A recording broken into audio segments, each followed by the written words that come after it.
I'll start off, maybe that'll help people get motivated. Of course, I know the commissioner was not directly responsible for this, but she was involved in negotiations after the fact.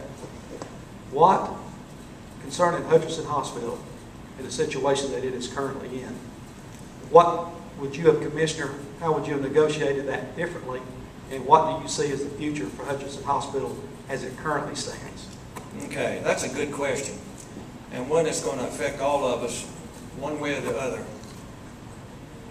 Hutcheson Hospital was founded in 1949 and actually opened doors around 1952. My father happened to be one of the originators of that hospital, so I grew up with it. Hutcheson, over a period of time, did very well, but in the later years, in the past 6 to 8 years, their revenues have declined. And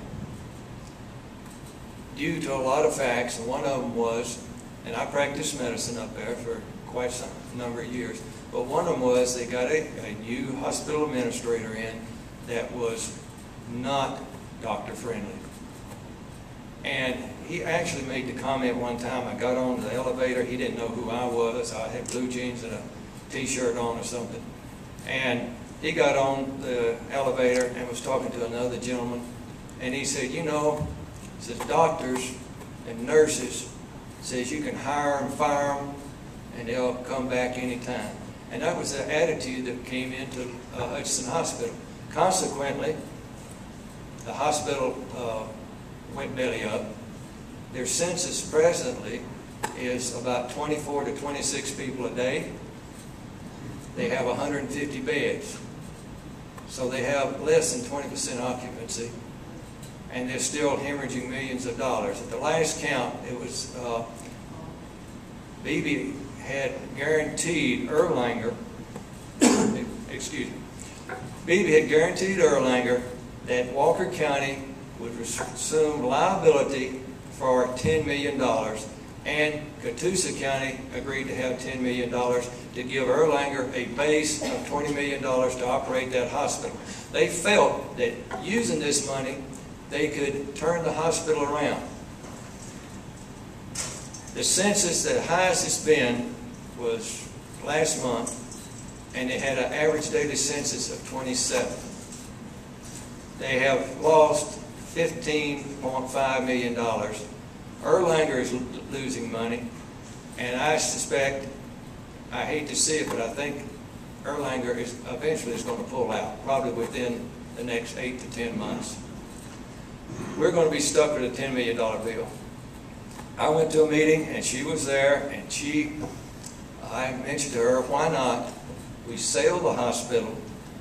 We had two bidders for it, competing against each other. One was Hospital Corporation of America, and the other was the Southeastern Medical Hospital Association.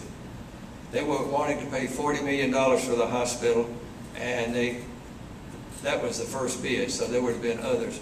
And she made the statement, the county must do anything at any cost to maintain that hospital. And that sounds very reasonable. Except, I pointed out, the building will still be there. Only the name will change.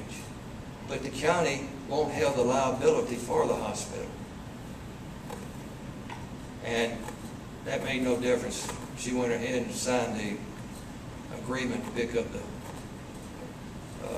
losses if they occurred, which they are. I hope it does turn around, but I will tell y'all, the hospital, the nurses will still be there because the physical plant will be there. And if somebody wants to come in and take it over, I don't care if it's called Hospital Corporation of America at Fort Oglethorpe or Hospital Corporation of America at Hutcheson or what. We will get a hospital there. We're not going to lose a hospital. We may lose the Tri-County name, which is already gone. Next question.